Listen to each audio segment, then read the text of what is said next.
One of the most common questions that we get from buyers is regarding the financial requirements associated with different types of property in New York City. So there are really two buckets of properties. You can either be looking at houses and condos or co-ops. Regardless of what you think you might be buying, it's always a good idea to get a pre-approval at the beginning of the process. This is when you sit down with a lender and they review your financials and they give you an estimate for how much of a loan you can realistically get. So this helps you set your budget and make sure that you are only looking at properties that you can actually buy. For houses and condos, the financial requirement there is really just the financial requirements of the bank. So if you can get the money, you can generally buy the property. If you're looking at co-ops, there's an additional hurdle that you need to overcome, which is the co-op's financial requirements.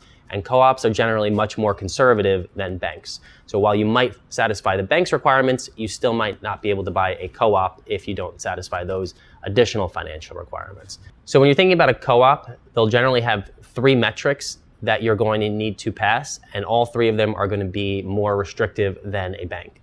The first is a down payment. While a bank might give you a loan for 10% down, sometimes even less, it's extremely rare to see a co-op that requires less than 20% down, and there are even co-ops that require more than that. Some effectively only allow cash purchases. So when you're looking at co-ops, it's always important to look at what the minimum down payment required is for that property. So the second requirement the board is going to look at is your debt to income ratio. So that's when they take all of your required monthly payments and they divide it by your monthly income.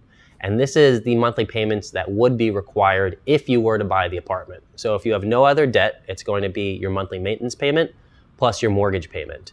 But if you have other debt like student loans or a car payment or other real estate, all of that is going to be added into that debt payment as well. And the third requirement that the co-op is going to look at is your post-closing liquidity. So this is when they take that same monthly payment that they were using in the debt to income ratio and looking at how many months of payments you have liquid post-closing. So liquid just means available. So cash is obviously as liquid as it gets. If you also have investments such as stocks that can be sold relatively easily, those will be included.